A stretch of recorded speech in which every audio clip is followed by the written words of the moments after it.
So, See welcome the full everyone. screen, right? Yes, welcome everyone to the session titled Informal Technology Education for Women Transitioning from Incarceration.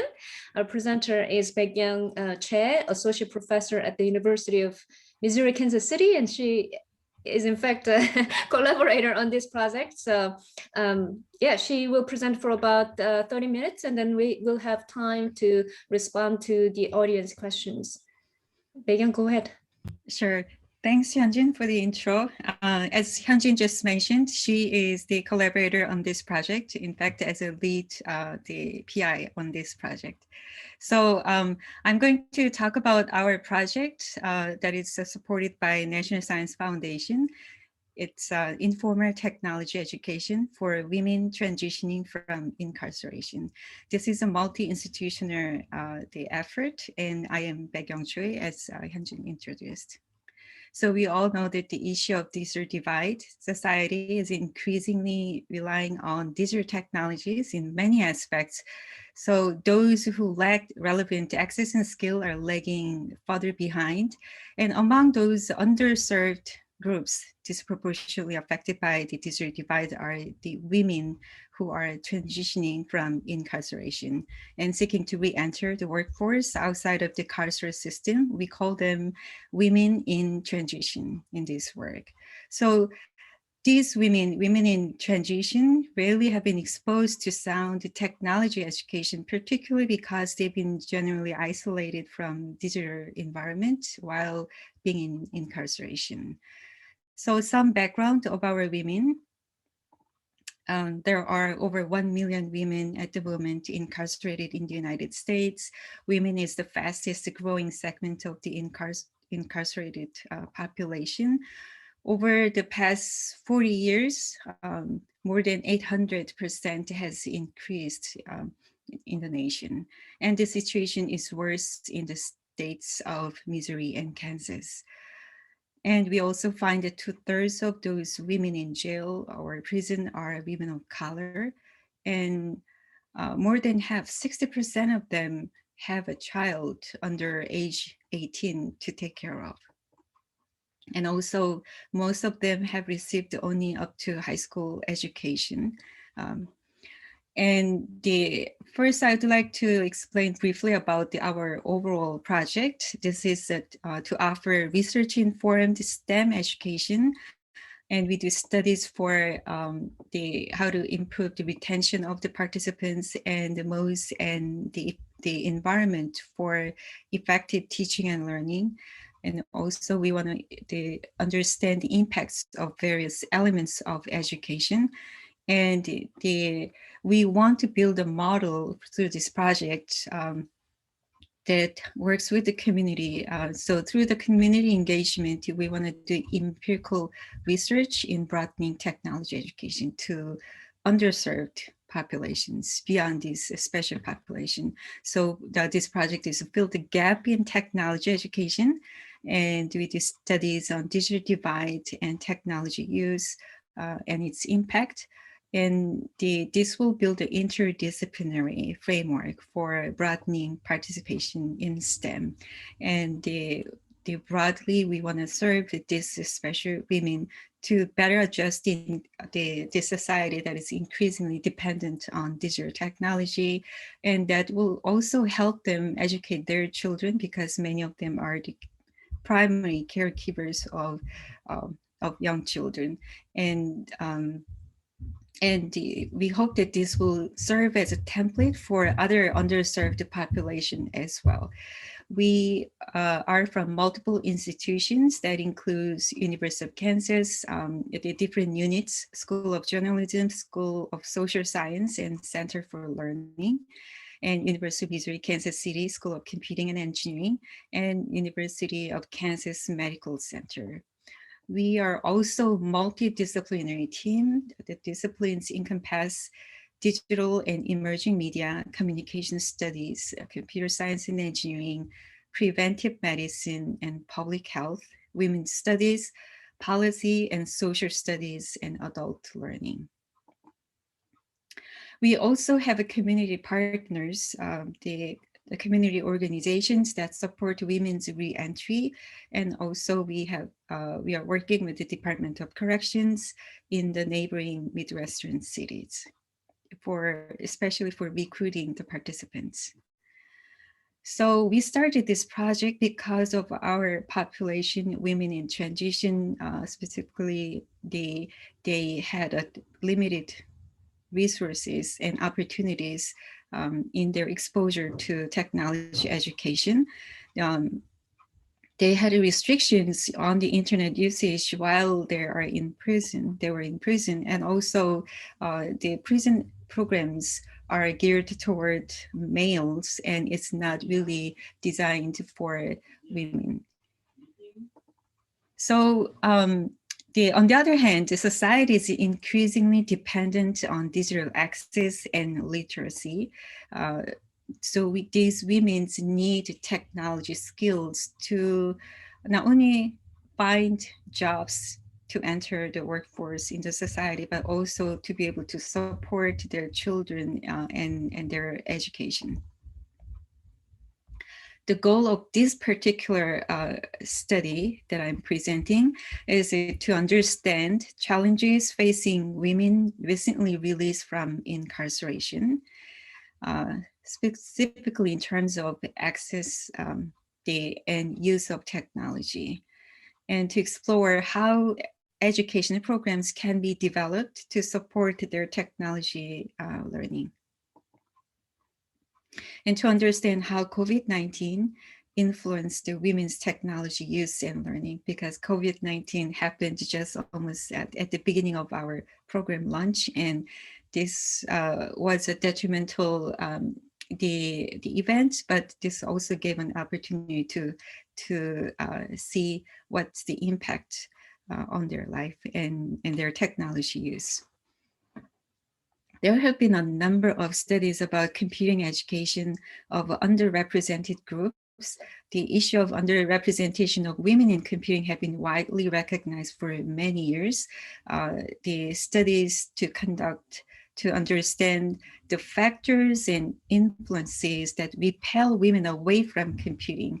And they find that those factors include cultures and climate of computer science as being unwelcoming to women, images of computer science as being male-oriented, lack of access, lack of role models, and lack of encouragement for women, and so social stereotypes and lack of sense of belonging,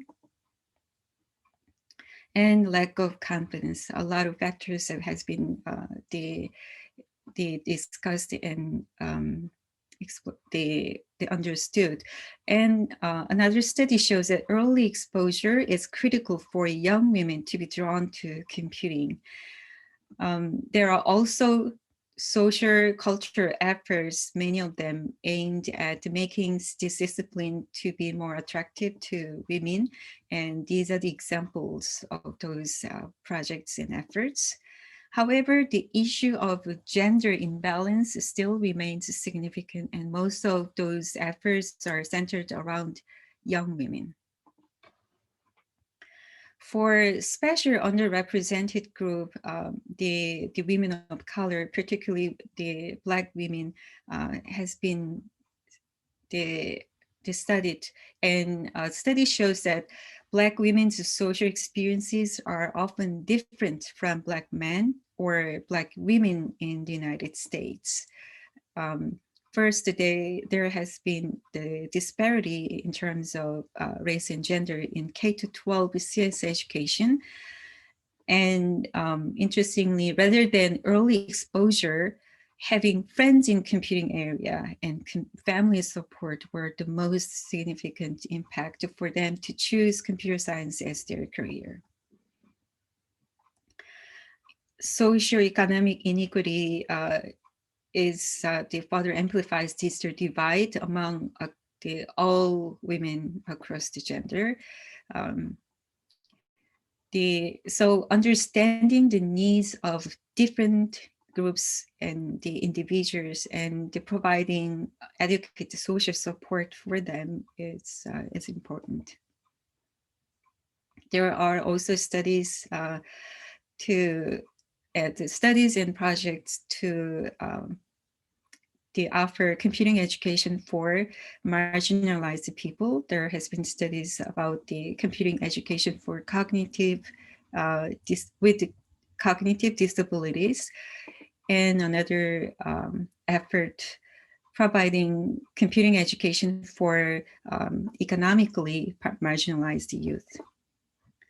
Still, there has been little research or programs on computing education for these especially women transitioning from incarceration.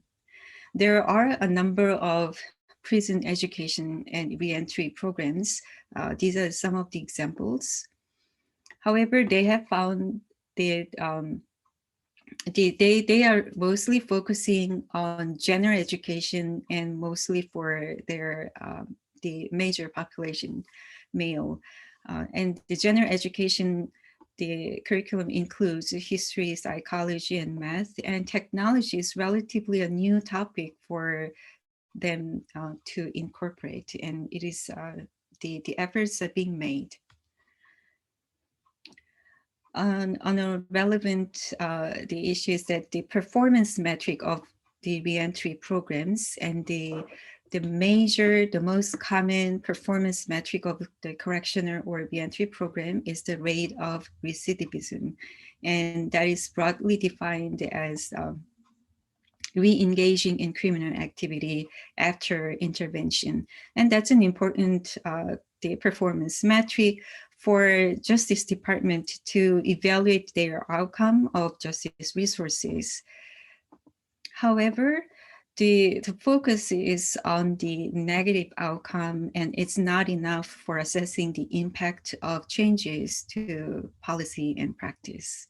And also, the data collection of recidivism has been found to be very difficult and irregular. And there are some efforts to make this data collection to be more integrated.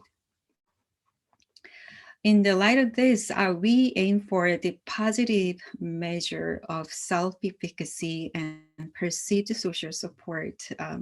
And that's the ultimate goal of our overall project.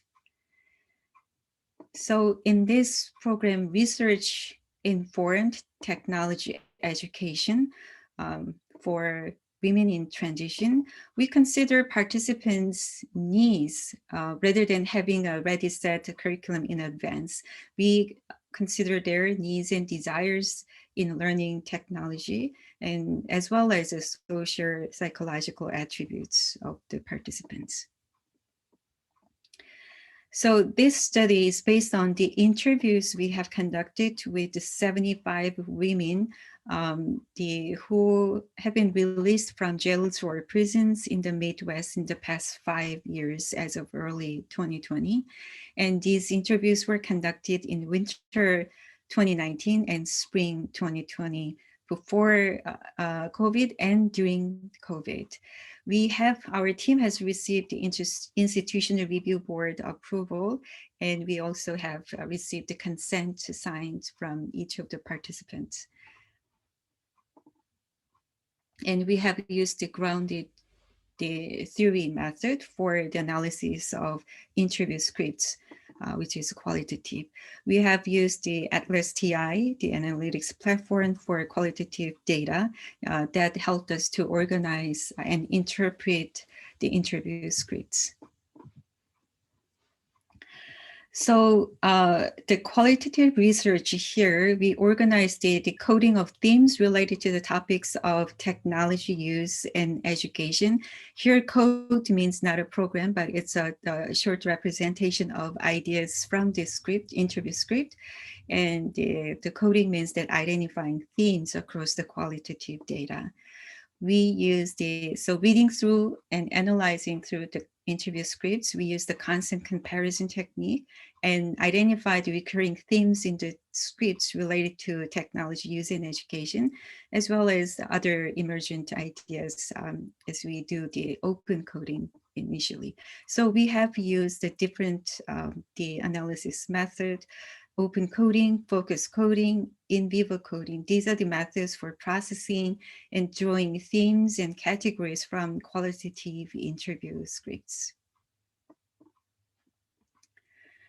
So our empirical the research study are driven by these two research questions. First research question, what are the primary barriers of technology access and use before and during COVID-19?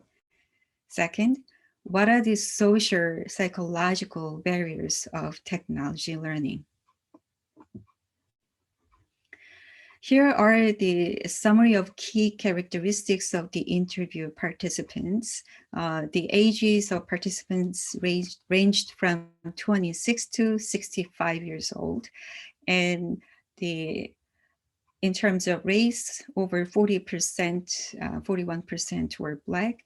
And the time they spent in prison or jail ranged from 3 months to 16 years. And in terms of their former education, about half of them have received up to high school or less. There was a wide range of experience, the question to these participants regarding technology access use. The first, they reported that the use of their internet, the device they used to do the internet access, it varied from smartphones, their own computer, someone else's computer, or public use computer like the ones in the libraries, and also the laptop provided from their children's school for distance learning during COVID-19. Smartphone was the most widely used device for their internet access, and their smartphone ownership was a little less than 75%, which is a lot lower than the overall adult population smartphone ownership in the United States.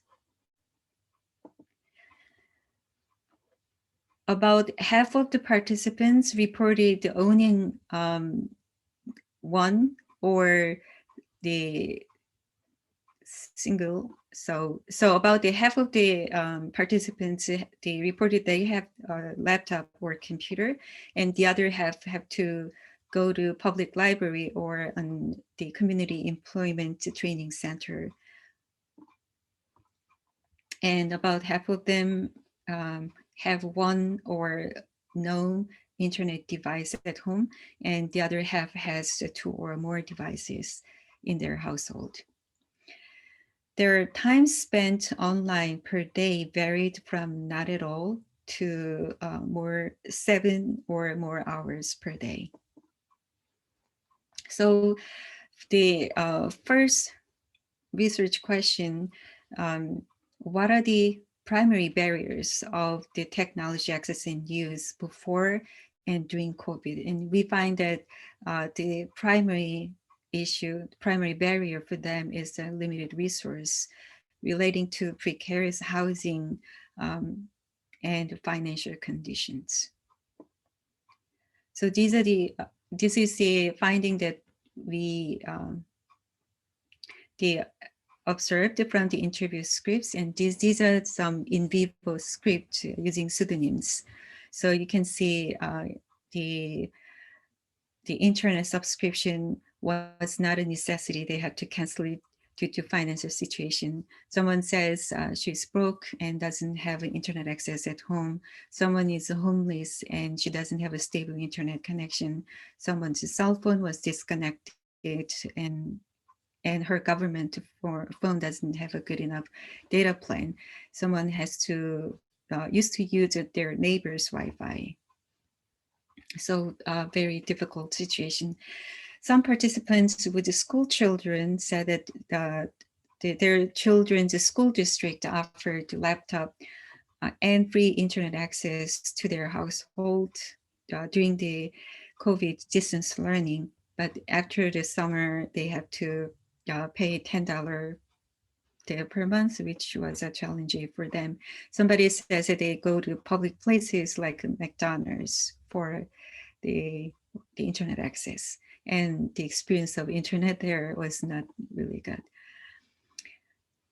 The related question is that what's the impact of COVID-19? And dominantly, COVID-19 has worsened their financial situation, since some of them has lost their jobs or not getting enough work. Many of them had to work multiple jobs. And the hours of working was not sufficient to meet their ends met. And the public places they used to go, like libraries, for the internet access and use of computers, they were not open during the initial period of COVID-19. So these are the excerpts of their interview, the responses. You see how difficult their life is. Money is tight, feels kind of stuck in that one job, even though she feels that she can do more than that. And the expressing the sentiment that people are not taking, and the facilities are not taking more people, and they feel confined at the moment.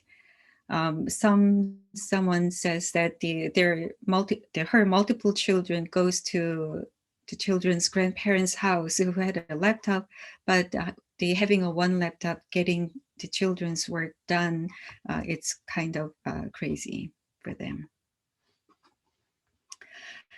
However, most of participants also reported that spending more time online during pandemic. So you see that someone says spending a lot more time than she used to. And that's the change that COVID-19 has brought to them. And also many participants see that the internet as a necessity during the pandemic. So you see the interview, the comments like you can't live without the internet these days, and become more of a necessity. And having an internet is like a security blanket. You can do a lot of things on the internet. So in summary, we find that most interviewees mentioned that the lack of resources, lack of access to the digital devices, as well as to the internet, are the major barriers to their technology use. However, many of them have shown interest in learning about technology even during the pandemic. That was an encouraging sign for us. The second research question is that what are the social psychological barriers of technology learning, regardless of their the experiences or familiarity of technology use? And the major recurring theme that we could find from the interviews is that the lack of confidence or lack of self-efficacy in learning technology-related skills. This is in line with the previous research that showed the low level of self-efficacy among marginalized older people in terms of technology learning. And other research also shows that individuals with a higher self-efficacy are more likely to be active, to utilize online and having online presence.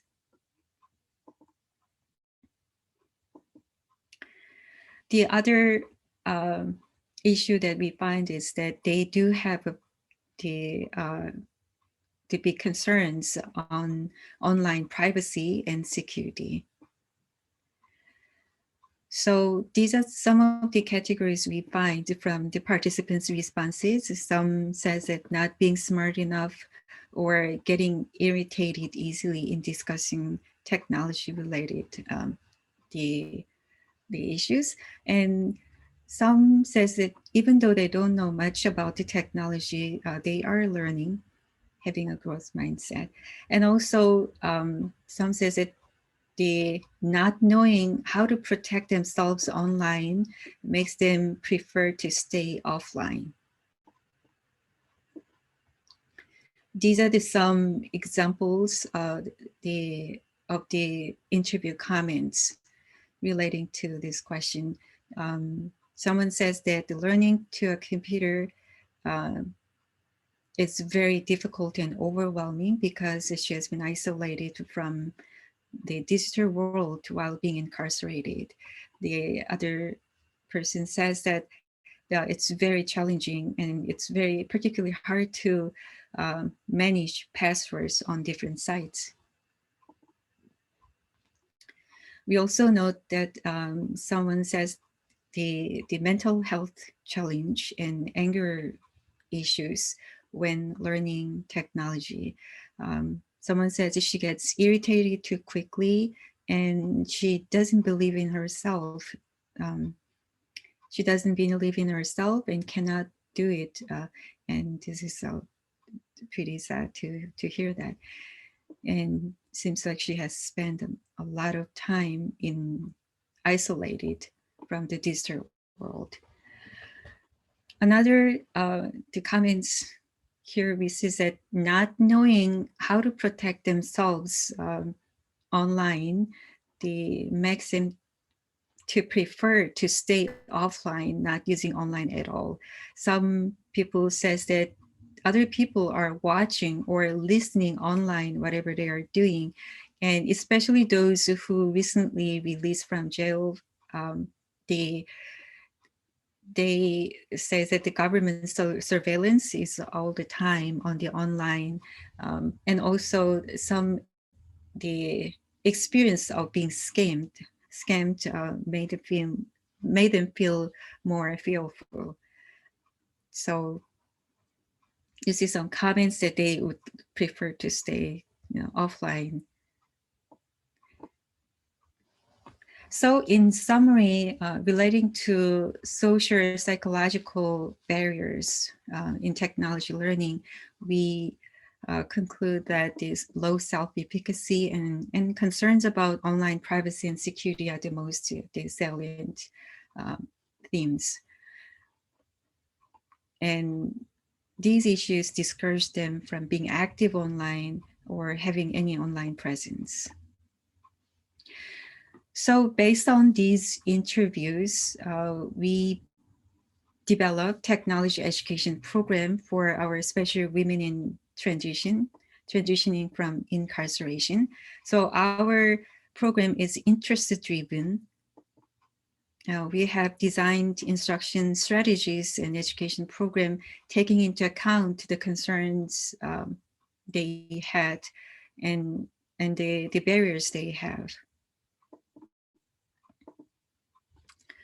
So we believe that understanding their participants' needs and interests and incorporating them into curriculum, it would be essential to positive learning outcome. And we also use the placement interview. So not only this general understanding, but also based on their individuals, the level existing knowledge and skill, we could we offered the multiple programs and depending on their skills, we recommended the different programs. So the programs we offer are for the skills that are relevant for their employment that will help them to find jobs, opening doors for furthering their education or employment in the areas like technician positions, digital communication positions. We hope that this will also help them to access information about their finances and health more efficiently, and also better to be able to support their children better. We have developed a set of teaching strategies. So first of all, when it was started at the public library, we had a weekly session format to be used by multiple instructors. The instructors, professors, or the PhD students. to make this lesson to be consistent, coherent, and easy to follow. So the instructors conduct the sessions in an empathetic and respectful manner, avoid remarks that might hurt their self-efficacy or self-esteem. So avoiding words like it's easy, it's a simple. And we also had the initial observers from the project team to support and monitor each session. Instructors also kept the teaching journal that reflects on the interactions with the participants and the reactions in the session. This will be, this is to help improving each program, each session iteratively. We also try to infuse computational thinking, and per session we had activities and reflection questionnaires. At the end of the program, our team awarded the certificate of completion that they can put it in their resume for their job search. We also incorporate the peer mentoring model. So the people who have completed a session, a course, can become a peer mentor who comes later in the program.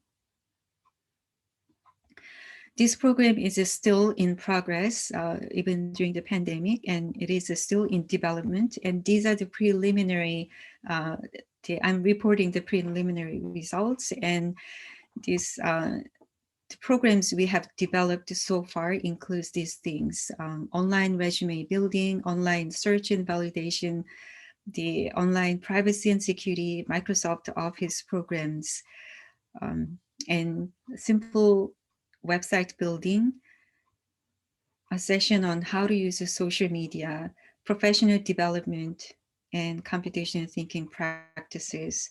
The recent topic is that is incorporated is using WordPress for business e-commerce websites.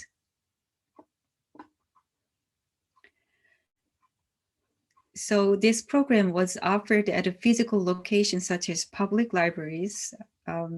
However, soon after we have started, COVID-19 lockdown has started in March, so we have to move to online mode, mostly asynchronous for now. And the program, again, is still being under progress. And we also have built our own learning management system to better support the program participants for their online learning. So this open source based learning management system is based on Moodle, and this is the one-stop place for all relevant teaching materials. We have considered a number of the use of technology to make this environment more effective. And these are some of the technology we have designed and either in use or planned to be used. We have been also careful in word choices. So in the LMS menu, rather than grades, we use the word progress, not to be intimidating. Rather than exams, we use the word badges to encourage their step-by-step achievement. And also many of them has the limited internet bandwidth. So we host videos that can adapt on the bandwidth. These are the screenshots of our LMS.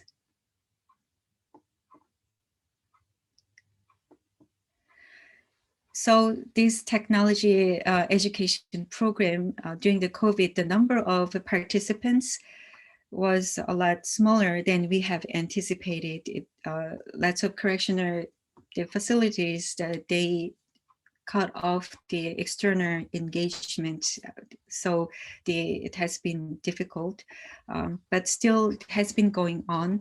And some participants' comments suggest that the program really helped them to better protect themselves online, also to be a better consumers of online information, and even enhance their employment opportunities.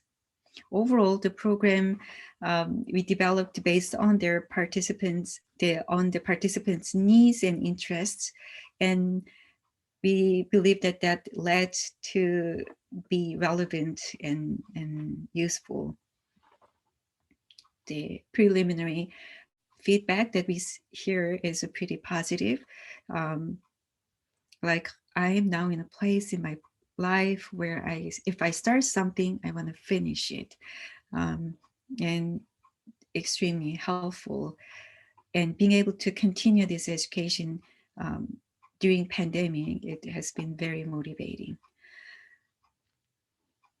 But still, some says that it's very difficult for some people to find a place to be able to concentrate on the lesson quietly. And some participant mentioned that losing the in-person interaction, it's very challenging. They want to be able to have the in-person interaction and want to have a more motivation for their learning. So in closing, our study first, we want you to understand what are the major barriers and social issues for these special women in transitioning from incarceration. And we find that the lack of resources, especially financial and housing resources, was a primary barrier for their technology use and access. And besides that, other social issues that low self-efficacy and some mental health challenges, especially during COVID. Our initial education program has been positive, though it was in a very, very small scale than we have anticipated. We hope that this study would offer insights for computing education for the women in transition and also other marginalized populations. This is a work in progress. We are doing a lot of things during this time, and these are some of the lists that we are working on. Thank you, Baekhyun. We have 2 questions already posed via chat, so I will read the first question. Are there any statistics about if incarcerated people who receive education prior to release are less likely to recommit crime? So that's actually an interesting question. I don't can say with confidence off the top of my head on that, but I would suspect that it is worth to study and worth to investigate. Thanks for the question. By the way, Hyunjin, feel free to chime in as a collaborator. Right. Sure. So as the project lead, I'm going to answer the first question. It's relevant. I will share some insights as well. So there have been some studies about employment, the relationship between employment and recidivism. So employment is really an important factor that can help reduce recidivism. We also know that employment is closely related to education. So there are some studies looking at the education level and recidivism, but there are a lot more studies looking at employment and recidivism. And through this project, what we really focus on is enhancing employment opportunities for the women. And in terms of education backgrounds, a lot of women in our program have, high school degrees. Some of them have some college, but to respond directly to your question, there has been some evidence that there is a relationship between education and recidivism, but there is stronger evidence between employment and recidivism. Read the second question. Have you looked at data that considers mental health in the population sample of these women that have been incarcerated? Does treatment in mental health improve the outcome of them being able to move into the tech field? I would say definitely, but we haven't looked in terms of the data separated for the people who had a mental health issue. But the script, in fact, it shows that the person who feels she can complete it once if she started, she refers that the sobriety program as a part of factor that she could feel how she's doing now. Yeah, just to add a little bit of context, there is a significant number of women who have mental health issues even before being incarcerated. And the women we work with are generally nonviolent. They're there because of nonviolent offenses, particularly drug-related offenses.